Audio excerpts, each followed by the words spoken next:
Rwanda vole les ressources congolaises et nous, on va faire un accord avec le Rwanda pour acheter ces matières premières des Congolais qui ont été volées.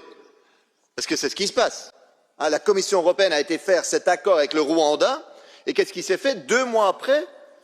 Le M23, ce mouvement rebelle soutenu par le Rwanda, a été conquérir la plus importante mine de coltan au Congo pour, en contrebande, voler ses ressources et les mettre sur les marchés internationaux. Donc en fait, la Commission européenne a de quelque sorte offert son feu vert aux Rwandais pour envahir le Congo. L'Europe se trouve, en d'autres mots, du côté de l'agresseur. Et tout ça pour les profits des multinationales sur les corps des Congolais. Alors pillage, destruction, des millions de morts entre-temps, il faut que ça cesse.